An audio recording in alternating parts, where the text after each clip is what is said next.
నమస్తే, నేను ప్రియాంకారాం. Municipal elections, corporation election ఈ రెండిట్లో కూడా కాంగ్రెస్ తన సత్తా చాటింది.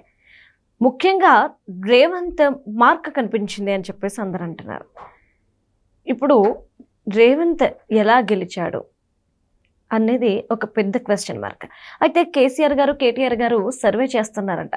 రేవంత్ ఎందుకు గెలిచాడు, ఎలా గెలిచాడు అనేది, ఈ సక్సెస్ వెనుకున్న కారణం ఏంటి అని. మరి వాళ్ళ సర్వేలో ఏం తేలింది అనేది తెలుసుకుందాం. మనతో మాట్లాడడానికి ప్రముఖ పొలిటికల్ అనలిస్ట్ జగదేవ్ గారు ఉన్నారు. ఆయన అడిగి తెలుసుకుందాం. నమస్కారం సార్. నమస్తే. ఒక పక్క రేవంత్ రెడ్డి గారు ఏదైతే సక్సెస్ తీసుకుంటున్నారో, అంటే జూబ్లీ హిల్స్ ఉప ఎన్నికల్లో కూడా సక్సెస్ అయ్యారు. ఇప్పుడు మున్సిపల్ కార్పొరేషన్ ఎన్నికల్లో కూడా సక్సెస్ అయ్యారు. అయితే కేసీఆర్ గారు, కేటీఆర్ గారు సర్వే ఏంటంటే ఎందుకు ఓడిపోయాం అనే దాని మీద కాకుండా రేవంత్ గారు ఎలా గెలిచారు, ఎందుకు గెలిచారు అనే దాని మీద జరుగుతుంది. రిజల్ట్ ఏమై ఉంటుందంటారు? ఏది ఏమైనా కేటీఆర్, కేసీఆర్ గారు విషయానికి వస్తే, కేసీఆర్ గారు ఇంతకు ముందులాగా తెర మీద కనిపించట్లేదు, మీడియాతో చిచ్చాట్లేదు, ప్రెస్ మీట్లు లేవు. ఇక పోతే కేటీఆర్ గారికి మాత్రం నేను పెద్ద అభిమాని. ఒక విధంగా ఎలా అంటే, ఆయన మంచి వక్త, ఆయన వాక్చాతుర్యం కానీ ఇంగ్లీషు, తెలుగు, హిందీ ఏదైనా చితగొట్టేస్తాడు. అంత అద్భుతంగా మాట్లాడతాడు ఆయన. అంటే అన్నీ తానే భుజానికి వేసుకొనే క్యాన్వాసింగ్ చేయడం కానీ, అందరూ నాయకులతో మాట్లాడడం కానీ, అటు కేసీఆర్ గారికి సీనియర్ నాయకులకి మధ్యలో అనుసంధానకర్తగా కానీ అన్నీ ఆయన ఎంతకన్నా చేయగలుగుతాడమ్మా. ఒంటరి అయిపోయాడు. ఎందుకు? కవిత గారు ఒకటి బయటకు వెళ్ళిపోయారు.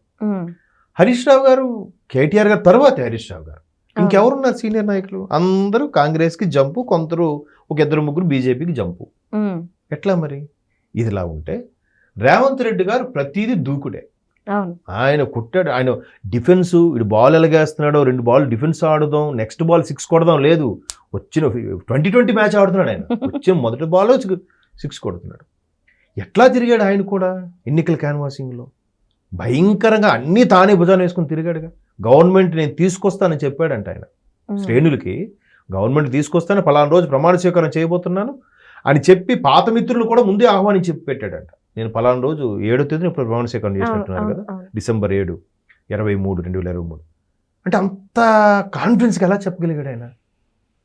సో అదే రేవంత్ రెడ్డి గారు దూకుడు ఎలా సాగుతుందంటే, మొన్న పంచాయతీ ఎలక్షన్లో కూడా బంపర్ ఇంచుమించు 3,000 పంచాయతీలకు ఎందుకు కాంగ్రెస్ కొట్టేసింది. ఇప్పుడు మున్సిపాలిటీలో కూడా 66, 68 మున్సిపాలిటీలు, 116 మున్సిపాలిటీలు. అంటే ఓవరాల్గా తెలంగాణలో ఉన్న 119 నియోజకవర్గాలకు గాను దగ్గర 91, 92 నియోజకవర్గాల పరిధిలోని మున్సిపాలిటీలు అన్నీ ఉన్నాయి. అంటే వాళ్ళు పార్ట్ 2 అవి అని కలిపి. సో ఆల్మోస్ట్ ఆల్ 66% మున్సిపాలిటీలు కొట్టేశాడంట.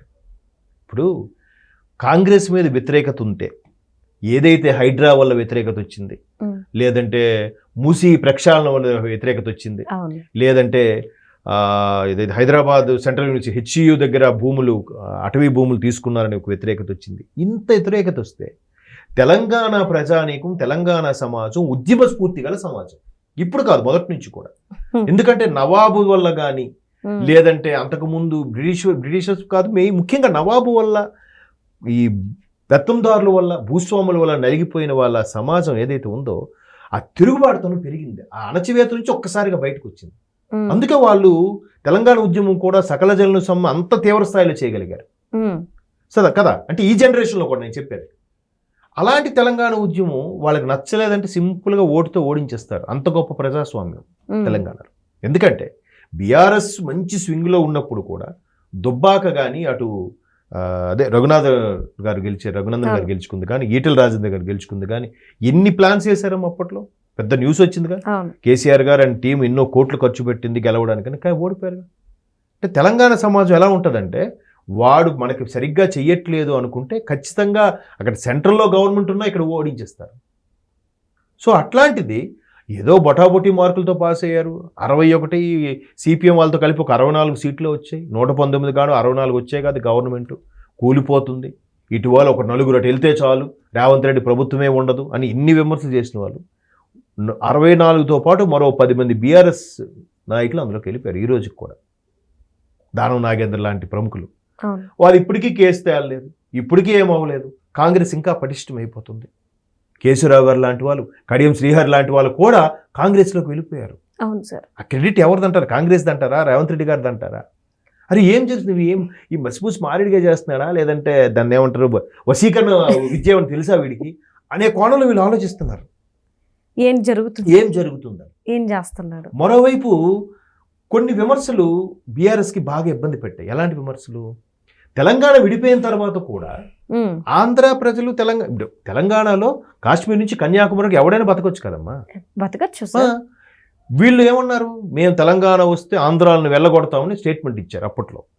ఎప్పుడైతే తెలంగాణ వచ్చేసింది, గవర్నమెంట్ కూడా కేసీఆర్ గారు ఫామ్ అయిందో వెంటనే మున్సిపల్ ఎన్నికలకి ఏం స్టేట్మెంట్ ఇచ్చారు, ఇక్కడ నివసించే వాళ్ళందరూ మా తెలంగాణ వాళ్ళే లెక్క, వీళ్ళందరూ మా వాళ్ళే అని స్టేట్మెంట్ మార్చేశారు. అదలా ఉంటే ఖమ్మం క్యాన్వాసింగ్కి వెళ్ళినప్పుడు కేసీఆర్ గారు ఏమన్నారు లాస్ట్ టైము, 2 రోడ్లు ఉంటే తెలంగాణ, 1 రోడ్డు ఉంటే ఆంధ్ర, చిమ్మ చీకట్లుంటే ఆంధ్ర, వెలుగులతో విరజిమ్ముతుంటే తెలంగాణ అని రకరకాల స్టేట్మెంట్లు ఇచ్చారు ఆయన. సో కొంతమందికి ఇక్కడున్న సెటిలర్స్కి అది కొంచెం ఫీలింగ్ ఉంటుందిగా, అయ్యో ఆంధ్రాని ఎంత తోలనాడేలా మాట్లాడుతున్నాడే, ఎంతమంది బాధపడ్డారు. సో ఆ బాధపడింది ఆబ్వియస్లీ అక్కడ రేవంత్ రెడ్డి గారు ఇష్టం ఉన్నా లేకపోయినా, ఆప్షన్ ఉన్నా లేకపోయినా ఆబ్వియస్లీ వెళ్తారుగా. మరొకటి ఏంటంటే రేవంత్ రెడ్డి గారు ఎలాగో చంద్రబాబు నాయుడు గారి శిష్యుడు, ఒకప్పుడు టీడీపీలో చేశారు కదని అదొక నినాదం ఉంది.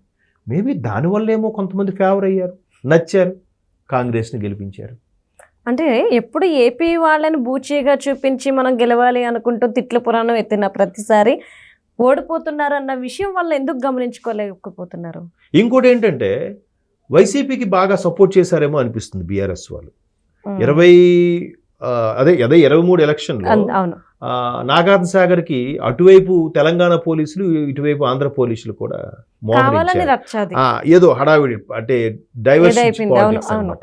సో ఇవన్నీ గమనించే వాళ్ళకి ఎలా ఉంటుంది, ఓకే కేసీఆర్ గారికి వీళ్ళకి ఏమైనా ఉన్నాయా, ఓహో ఇక్కడ ఇలా ఉందా పరిస్థితి, ఓకే ఒకవేళ వీళ్ళతో కలిస్తే ఆంధ్రప్రదేశ్ నెక్స్ట్ పరిస్థితి ఏంటి, అలా అంటే ఉన్న సెటిలర్స్కి అలాంటి ఆలోచన వచ్చి ఉండొచ్చు నేను అనుకోవడం.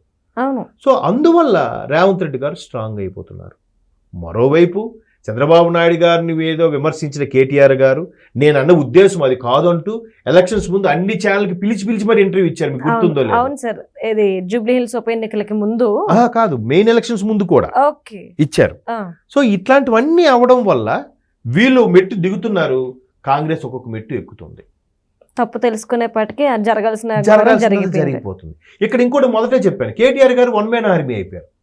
కేసీఆర్ గారు అప్పుడు వ్యూహాలు కానీ ఆ ఇది కానీ ఆ పట్టు కానీ లేదంటే అనారోగ్యం వల్ల బయటకు రావట్లేదో తెలియట్లేదు. సేమ్ అక్కడ జగన్మోహన్ రెడ్డి గారి చెల్లెలు ఎలాగైతే బయటకు వెళ్ళిపోయారు, ఇక్కడ కేటీఆర్ గారి చెల్లెలు కూడా బయటకు వెళ్ళిపోయారు. అదొక మైనస్సే కదా. కుటుంబ పార్టీ అని ఒక ముద్ర పడిపోయింది. మొత్తం మీద what ever it may be, ఉన్న అవకాశాన్ని సద్వినియోగపరుచుకుంటుంది కాంగ్రెస్. రేవంత్ రెడ్డి గారు ఇంకా స్ట్రాంగ్ అవుతున్నారు, అదే పంచాయతీ కానీ మున్సిపల్ కానీ. Okay right, thank you so much sir.